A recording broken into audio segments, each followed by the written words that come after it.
Hey guys, and welcome back. Today we're going to get to do some wrenching in the garage, which has been a long time coming. Now, I needed some therapy, so this is my wrenching therapy, and today we're going to put a new starter in the Cayman. Now, this Cayman has made a transition in my life. When I first bought it, I liked the car, but it was After using it for this amount of time, I am absolutely in love with the car and want to make sure that I can drive it as much as possible. And right now, it is doing this.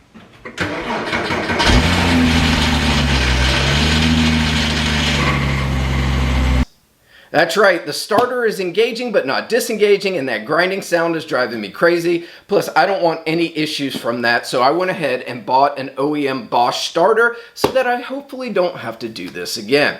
If you've noticed, I'm also wearing a lot of super clean stuff, and that's to tell you about my next video that's coming out where you will be able to enter to win a lot of free super clean swag. So you want to make sure that you stick around, like, subscribe, and share. That helps your chances to make sure that you see those videos. All right, there's nothing else to do but get started.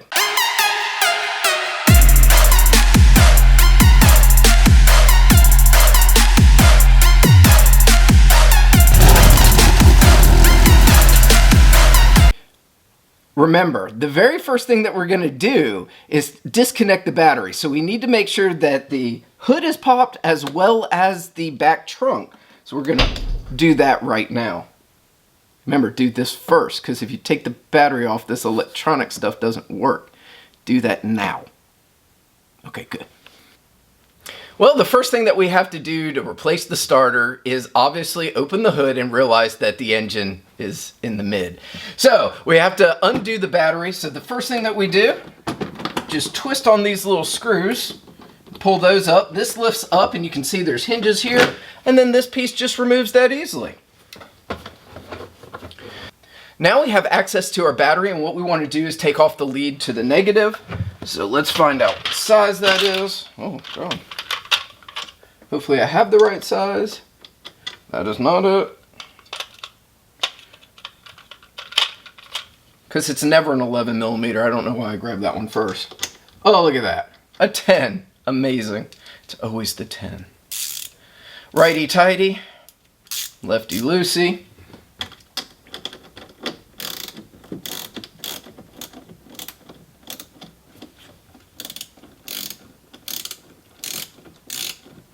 Okay, all right, we can take this off and put it to the side. I'm gonna leave it right there so you can see that my negative is not touching anything else.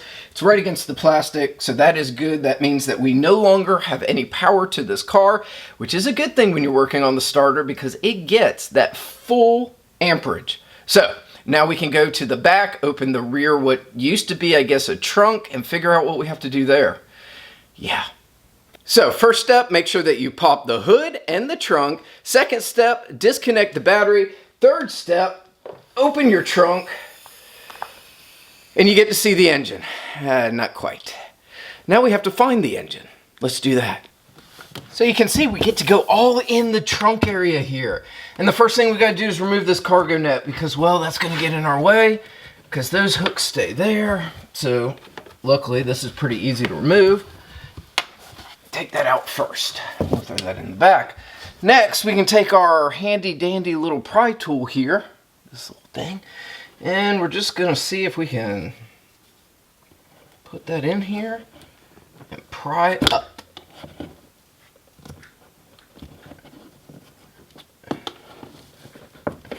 All right, that's one side.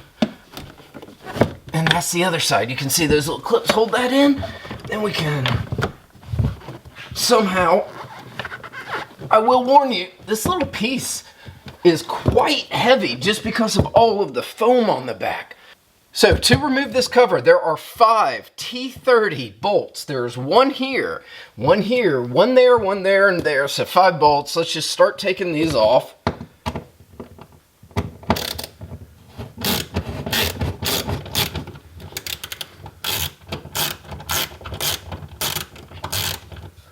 Hopefully now that we got all of those T30s out, this comes out, and this comes out so much easier. I love it. That's great. So guys, I did kind of want to show you this because it's a neat little piece of kit here. what feels like aluminum with some rubber gasket around there and then some sound deadening. It's kind of cool how they just put that in there. I wish that they would have did something else where you could see the engine or access the engine a little easier, but for a mid-engine car, not terrible. So this is the very first time that I've opened this up to look in and actually see the actual engine, which is kind of cool. She is filthy. I did not realize how dirty this engine was going to be, but that's pretty typical. I mean, it's a closed system. It gets all the water, dirt, and everything on there. We need to get to the starter, which is under here. So this all has to come off. This pipe right here, this intake pipe connected to the throttle body, all has to come out. That means all of these lines have to come off. There is a vacuum line directly underneath this intake that you do need to make sure that you are knowledgeable about, but also that you don't just try to rip it off, because you could rip your vacuum line and no one wants a vacuum leak. So the first thing that we really should have done was taken the time to clean this, but I don't think I'm going to do that. Alright, so you can see, you got to press down on the top and bottom right where those go. They do twist a little bit. Once you twist down on it, you can pull these out. This one needs to come out as well. It's right over here. I did move this out of the way, and I also unclipped this just to make a little room. So now that should be able to pop out. And then lastly, this one, which I already worked on a little bit, so hopefully it will come out as well. I will tell you, these things are on there pretty good, so you do need to work with them. There we go. All right, this whole assembly now, and voila, the first part of this project out. So let's get this off, and to get this off we have to take this, and the one under there, and then we can start moving this around. And over here, so going from the top all the way back around, we can finally see, it's down in this dark crevice, is where we can take this off as well. So that's my next step. All right guys, let's look at this. So what I've determined, these are 7mm. If you don't want to use your screwdriver, you can just use a 7mm. We then take this rubber piece that is kind of holding all this together, move it all the way to the driver's side on this side, and then all the way to the passenger side on this one, 7mm there. Do not forget the 110mm bolt right here that holds this part of it to the actual motor. I will tell you that down here, this one comes, or loosens very easy because you can get to it. This one is a little bit behind this metal frame part, but it is the way to go. I loosened it and it came, as you can see, came right off, so I can get to that. There's an electrical connection for the throttle body that we will have to take off, and there is a vacuum hose right under here. I can actually feel it, but once I can get this lifted up, we'll have access to both this and that. So you can see that I've got this removed over to the side, and I am having trouble with everything on it. So over here, you can see this is the vacuum hose. It is stuck there, into everything. I don't want to break anything, so I'm leaving that connected.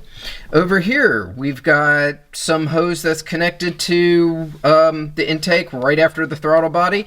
I removed this clamp, put it over here, and this is stuck on there like it was super glued. So I left that on there.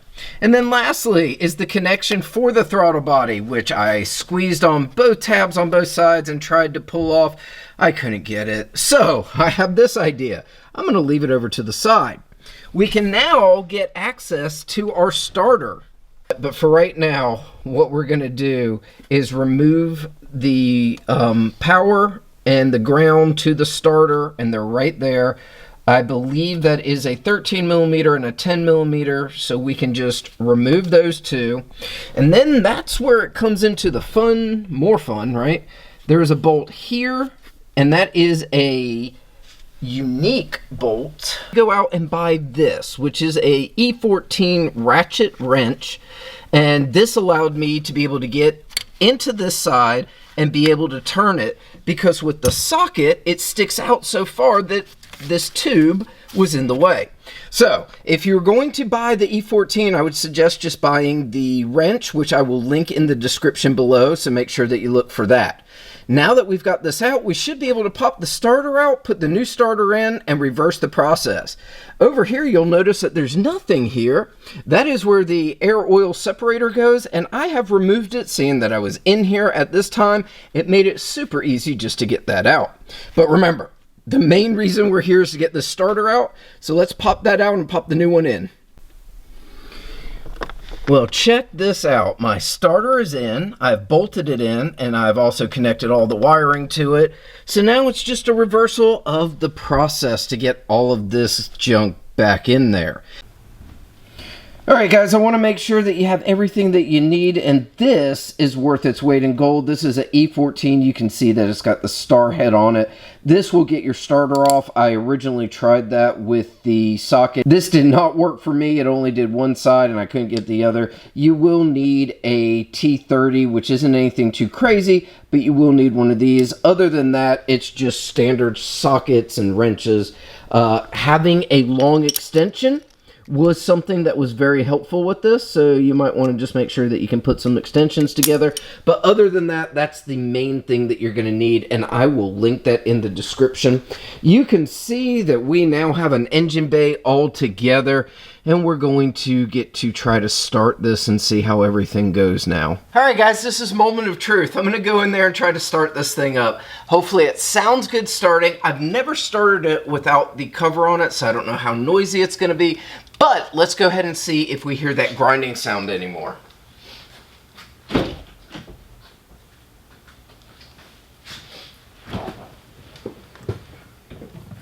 It is kind of cool to be able to see it like that. That is neat. Alright, enough with that. Fingers crossed.